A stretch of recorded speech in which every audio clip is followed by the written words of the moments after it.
Bienvenue, mesdames et messieurs, à ces cénacles des idées républicaines, à cet réceptacle des valeurs, des convivialités, des fraternités, des concordes nationales.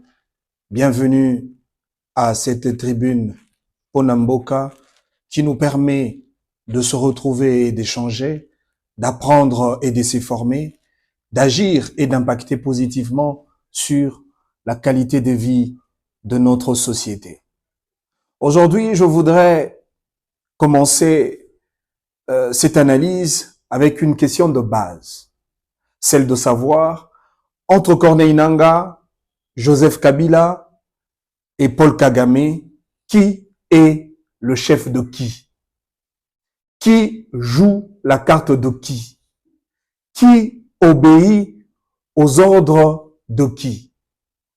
Il est évident, nous tous, nous sommes témoins de ce qui se passe à l'est de notre pays.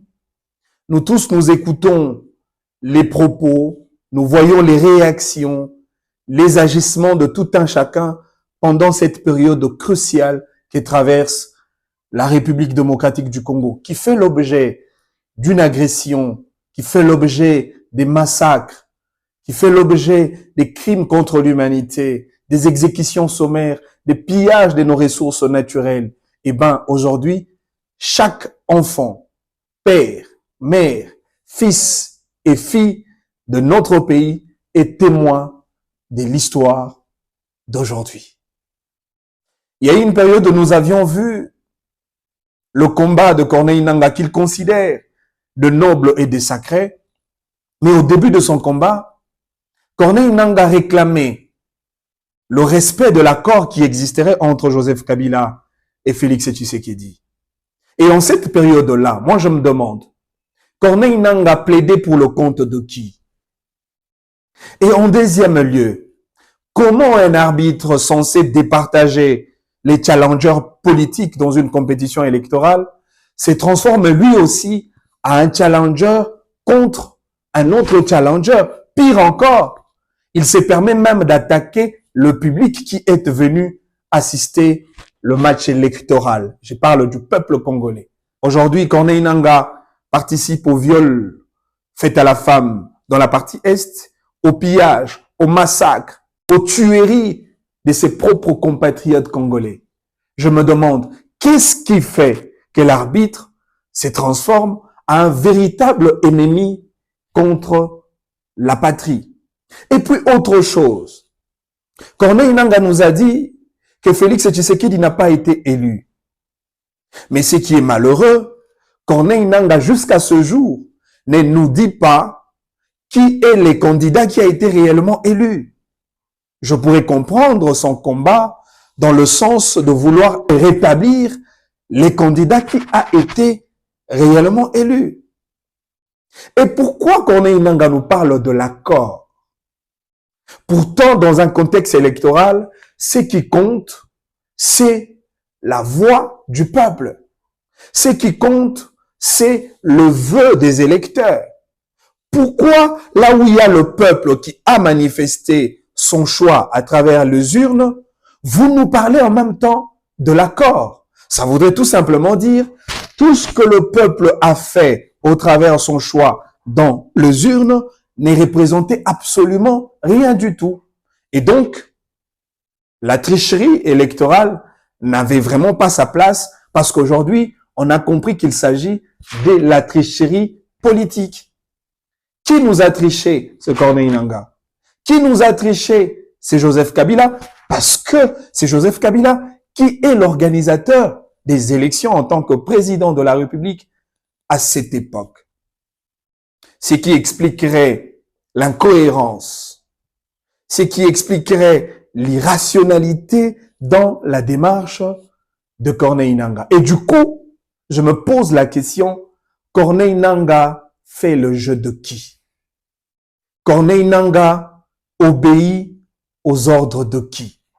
Mais aujourd'hui, je voudrais que chaque Congolais soit attentif au regard de toutes les réalités qui se passent. Et vous allez ensemble avec moi comprendre qu'il s'agit d'une chaîne de criminalité, qu'il s'agit d'une gradualité des responsabilités criminelles. Mais si Joseph Kabila est le maître à penser de l'AFC, dirigé aujourd'hui par Corneille Nangaa, la question de suite est celle de savoir, Kabila, lui, à son tour, fait le jeu de qui? Kabila obéit aux ordres de qui? Aujourd'hui, je voudrais nous rafraîchir un tout petit peu la mémoire. Vous savez, cette histoire du M23 ne date pas d'aujourd'hui.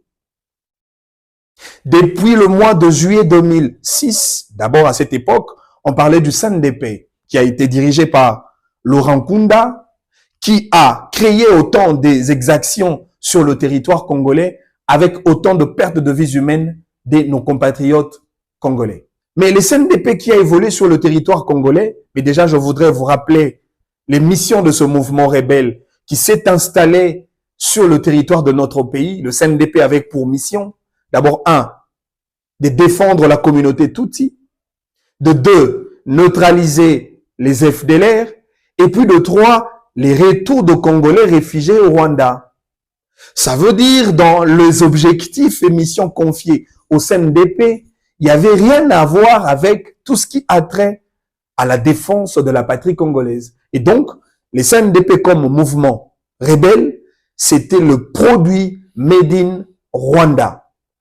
Mais au fil de temps, les CNDP se transforment au mouvement M23 après l'accord du 23 mars 2009 signé entre le M23 et les régimes de Kabila à l'époque. Et quelques temps plus tard, en 2012, le M23 ayant constaté le non-respect des accords, les M23 s'est récroquevillé dans la partie Est, ils prennent les armes et ils commencent à tuer le Congolais. C'est alors que Joseph Kabila signe un accord, en réalité un accord d'intégration des éléments du M23 au sein de l'armée congolaise. Un accord qui a produit comme conséquence le retrait des troupes du M23, les cessez-le-feu, et qui nous a donné une paix des semblants à cette époque, parce qu'en réalité, la bataille n'a pas été remportée par la voie militaire, mais plutôt par la voie des négociations entre le pouvoir de Joseph Kabila et le M23. Voilà pourquoi je vous ai toujours dit, mesdames et messieurs, qu'une paix obtenue par la voie d'une négociation, c'est une paix temporaire. Mais une paix obtenue par la voie de la victoire de notre armée, c'est une paix durable. Parce qu'en réalité, l'armée, dans sa mission maîtresse, elle a pour vocation de préserver l'intangibilité de nos frontières, assurer l'intégrité de notre territoire, protéger le Congolais et assurer l'autorité de l'État dans toute l'étendue du territoire national. Parce que la République démocratique du Congo, c'est un État qui a tous ses attributs entre les mains et parmi les outils nécessaires au travers lesquels l'État congolais agit, il y a ce qu'on appelle la contrainte publique, l'autorité de l'État, l'imposition de l'ordre établi, la puissance publique à opposer à l'égard de tout ce qui se retrouverait sur le territoire congolais. Et donc, la survie nationale, la paix durable de Congolais ne peut être assurée que par la victoire de forces armées de la République démocratique du Congo. Malheureusement, Joseph Kabila avait opté pour un accord. Joseph Kabila avait opté pour le métissage de l'armée congolaise. Ce qui a produit plus tard des conséquences que Tshisekedi hérite aujourd'hui comme un héritage légué par Joseph Kabila, un héritage de l'insécurité, un héritage de l'instabilité, un héritage de l'infiltration de notre armée, un héritage des mixages, des brassages et même des métissages de l'armée congolaise. Un héritage d'un État fragilisé parce que le Rwanda continuait d'avoir le droit à son couloir d'insécurité permanent pour continuer de piller les ressources naturelles de notre pays. Aujourd'hui d'ailleurs, je voudrais vous révéler une chose. Vous devez savoir que le vrai combat qui existe entre Tshisekedi et Kagame, c'est un combat de positionnement au niveau de la sous-région. C'est un combat de confiance vis-à-vis de la communauté internationale, des grandes puissances et je dirais même des multinationales qui, par moment, essayent soit de collaborer avec l'État congolais par les voies officielles, soit de collaborer avec les rebelles par les voies officieuses. Et aujourd'hui, le président Tshisekedi voudrait tout simplement couper les contacts qui existeraient entre la communauté internationale et les rebelles, et la communauté internationale et le Rwanda au sujet de la RDC. Parce que le Rwanda, depuis la nuit des temps, le Rwanda se comporte comme un État pont, comme un État commissionnaire, comme un État passerelle qui permet à toutes ces multinationales de venir sur le Congo et de piller ensemble nos ressources naturelles. Et donc, entre un État voleur et des États receleurs, le seul point commun, c'est la chose volée. Et la chose volée, dans le cas sous examen, il s'agit des minéraux du Congo. Et le président Tshisekedi voudrait couper ces ponts.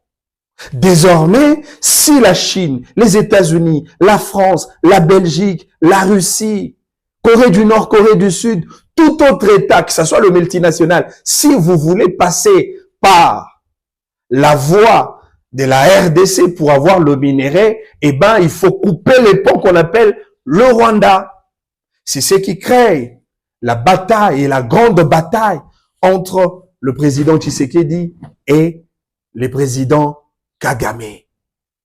Parce qu'en réalité, Kagame veut faire vivre son pays des mamelles de la République démocratique du Congo. Vous savez, aujourd'hui, il faut qu'on se le dise, le Rwanda, au-delà du fait que c'est un petit pays, mais le Rwanda fait partie des pays les plus pauvres de l'Afrique. Le Rwanda ne vit que par les aides extérieures. Je salue d'ailleurs la décision de Londres qui a coupé ses contacts avec le Rwanda en termes des aides extérieures, parce que Londres considère le Rwanda comme un État terroriste. Aujourd'hui, il faudrait considérer le combat de Tshisekedi comme un combat sacré, comme un combat noble. Et donc, cette guerre aujourd'hui qui sévit dans la partie est de notre pays, ce n'est pas une guerre lancée contre Tshisekedi. Ce n'est pas une guerre lancée contre le membre de notre gouvernement. C'est une guerre qui est lancée contre les peuples congolais. Voilà pourquoi le président Tshisekedi refuse toute idée de dialoguer avec le M23. Et moi, je l'encourage dans cette démarche-là. Parce que dialoguer avec le M23, c'est céder aux caprices du Rwanda. Dialoguer avec le M23, c'est tomber dans le piège des Kagame. Et ici, le piège, c'est de conditionner la République démocratique du Congo à respecter les conditions du M23, les conditions de mixage et de brassage de l'armée congolaise. Une fois il y a brassage, mixage des éléments du M23 au sein de l'armée congolaise, et désormais, c'est Kagame qui continue de tenir le manette, de tenir la vie de tout un État, et je dirais même la vie de tout celui qui deviendra président de la République démocratique du Congo, parce que le Rwanda réussira d'asseoir sa politique d'encerclement au niveau de l'armée. Moindre pépin, vous êtes un président qui va en antipode avec la philosophie rwandaise, on active l'armée congolaise qui déjà est infiltrée par les éléments rwandais. Et du coup, les coups d'État dans notre pays seraient une réalité permanente. Et donc, le Rwanda veut nous imposer à un cycle infernal de l'insécurité. Mais moi, je me pose une question. Quel est alors l'intérêt de Joseph Kabila dans tout ce qui se passe? Lui qui a dirigé ce pays pendant 18 ans. Lui qui a été considéré comme le fils de Moïse Laurent Désiré Kabila. Lui qui a porté l'identité de la nationalité congolaise. Lui qui a défendu le pays comme aussi les garants de bon fonctionnement des institutions de la République. Lui qui avait les costumes du symbole de l'unité nationale. Lui qui avait une mission de préserver l'intégrité territoriale de la RDC. Mais qu'est-ce qui fait qu'aujourd'hui, Joseph Kabila se lance à une bataille contre le pays qu'il a dirigé pendant 18 ans? Lorsque j'ai suivi les déclarations de Joseph Kabila, j'ai été abasourdi. J'ai eu des chairs de poule. J'ai été tellement déçu et finalement, je souhaitais que Joseph Kabila reste l'homme le plus taiseux du monde. Son silence vaut plus que sa parole qui, en réalité, crée des scandales. Voilà pourquoi un sage anonyme dit « Un insensé qui ne parle pas a le droit de la présomption de la sagesse. Mais un insensé qui parle et qui parle est un objet de scandale qui diviserait le monde, les nations, les familles, les communautés. N'est-ce pas le cas pour Joseph Kabila? Un autre penseur anonyme me dit, si ce que tu dis semble moins bon que le silence, il serait impérieux de se taire. Et donc aujourd'hui, tous nous avons compris, le silence de Kabila vaut 10 000 fois une parole qu'il pourrait prononcer dans le cadre d'un contexte politique de notre pays. Aujourd'hui, Joseph Kabila considère le M23 comme un mouvement qui porte les aspirations du peuple. Ah mais non, ça c'est quand même scandaleux. Pourtant, le même M23 a combattu Joseph Kabila pendant qu'il était président de la République. Le même M23 a tué des Congolais pendant que Kabila était président. Maintenant, la question, est-ce que quand le M23 combattait Joseph Kabila, les M23 étaient toujours porteurs des aspirations du peuple? Je ne comprends pas. Joseph Kabila a tenu des discours et les images existent. Les vidéos sont là. Il a considéré le M23 comme un mouvement rwandais. Et d'ailleurs, il est allé plus loin et c'est même l'harmonie des narratifs avec le pouvoir d'aujourd'hui lorsque Joseph Kabila disait qu'en réalité, le M23 n'existe pas, mais ceux qui opèrent les actes de vandalisme, les actes de tuerie, ceux qui pillent nos ressources naturelles, eh ben, c'est le Rwanda. Malheureusement, aujourd'hui, Joseph Kabila, dans cette guerre qui nous oppose avec le Rwanda, Joseph Kabila a fait son choix. Joseph Kabila a choisi son camp. Joseph Kabila a pris parti pour le compte du Rwanda contre le pays qu'il a dirigé pendant 18 ans. Quoi de plus normal pour un peuple qui a été dirigé par un président qu'il soit déçu? Oui, Joseph Kabila, nous sommes déçus. Pire encore, le Rwanda qui semble attaquer un allié qui est l'Afrique du Sud, parce que l'Afrique du Sud manifeste son soutien indéfectible à la République démocratique du Congo pour arrêter cette hémorragie de l'insécurité. Eh ben, Joseph Kabila s'inscrit dans la même logique que Paul Kagame. Lui aussi, à son tour, interdit l'Afrique du Sud de ne pas tenir main forte à la République démocratique du Congo. Kabila gagnerait quoi si le Congolais continue d'être tué? Et ça, c'est quand même dommage. D'où la conclusion. Vous allez comprendre avec moi que Joseph Kabila désormais devient une carte politique pour Paul Kagame. Souvenez-vous, dans chaque scénario criminel opéré par Paul Kagame, les derniers a toujours une carte congolaise à présenter. Pour le départ de M. Mobutu, après ses 32 ans de pouvoir à la tête du pays, la carte congolaise que le Rwanda avait utilisée, c'était Mzee Laurent Désiré Kabila.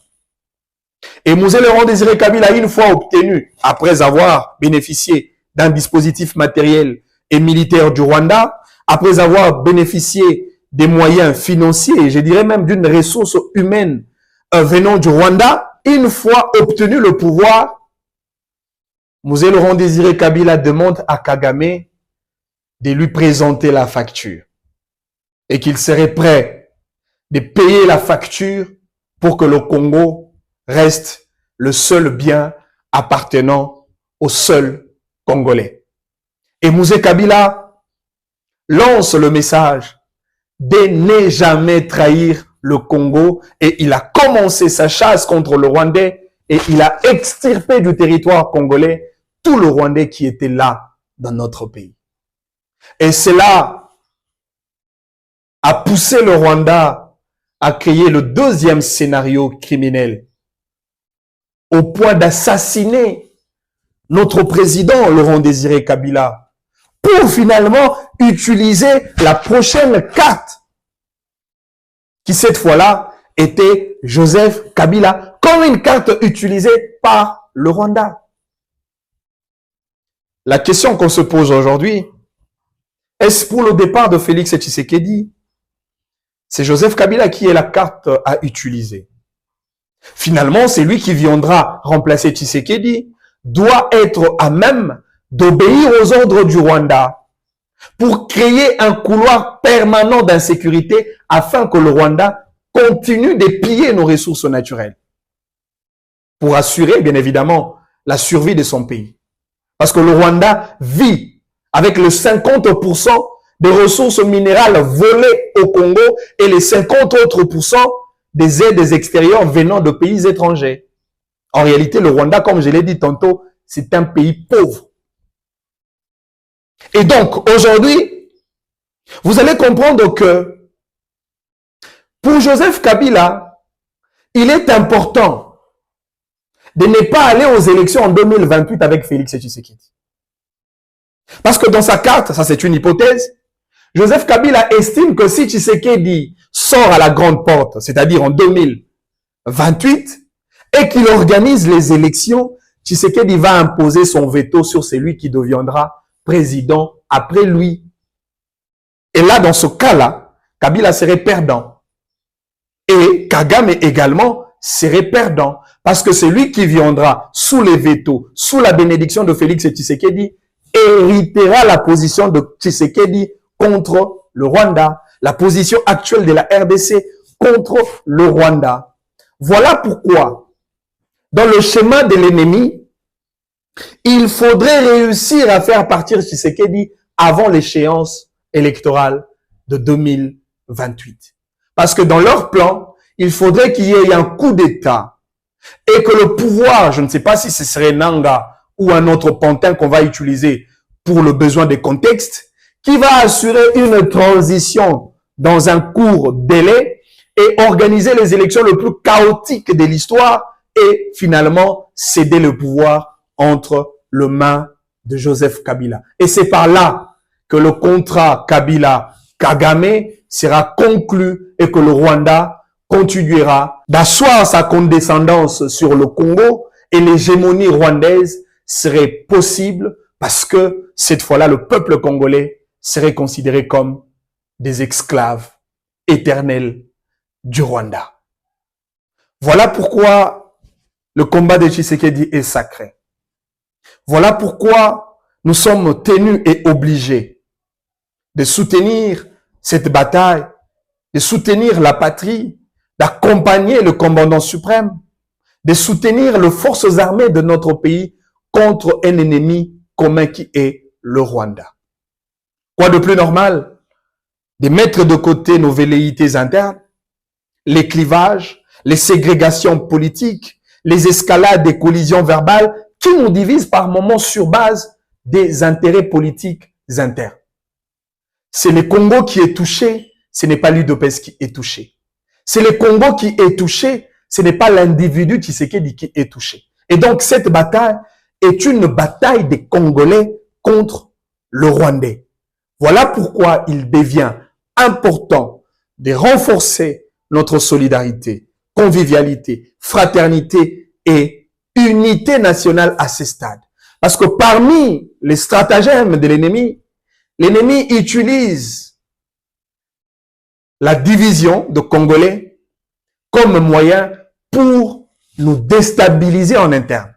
Ça veut dire lorsque le président de la République nous appelle à l'unité nationale, cela constitue déjà une réponse à un problème de la division nationale. Lorsque nous sommes unis, eh ben, l'ennemi sera davantage fragilisé.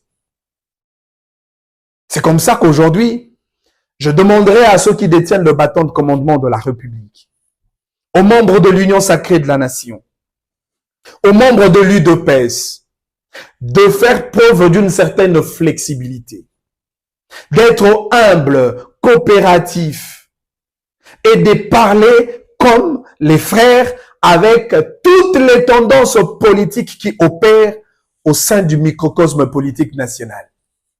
Parce qu'à ce stade, l'opposition interne n'existe plus. La seule opposition qui existe, c'est l'opposition de la République démocratique du Congo contre le Rwanda. Aujourd'hui, Tshisekedi devient opposant.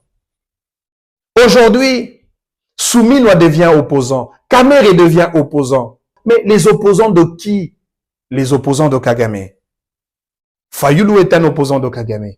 Parce que tout celui qui se considère congolais, à ce jour, doit se mettre ensemble avec nos autorités pour combattre l'ennemi commun qui est le Rwanda. Et voilà pourquoi je voudrais lancer un appel patriotique à tout le Congolais de s'unir, de rester vigilants, de rester résilients et de rester engagés pendant une période aussi cruciale qui déterminera l'avenir de tout un pays. Nous, la génération d'aujourd'hui, nous avons l'obligation de léguer à nos enfants et aux enfants de nos enfants un Congo complet et non un Congo amputé de certaines parties de son territoire. Nous avons l'obligation de léguer la paix à la génération future. Et nous avons l'obligation de faire en sorte que nos enfants bénéficient des richesses de leur pays.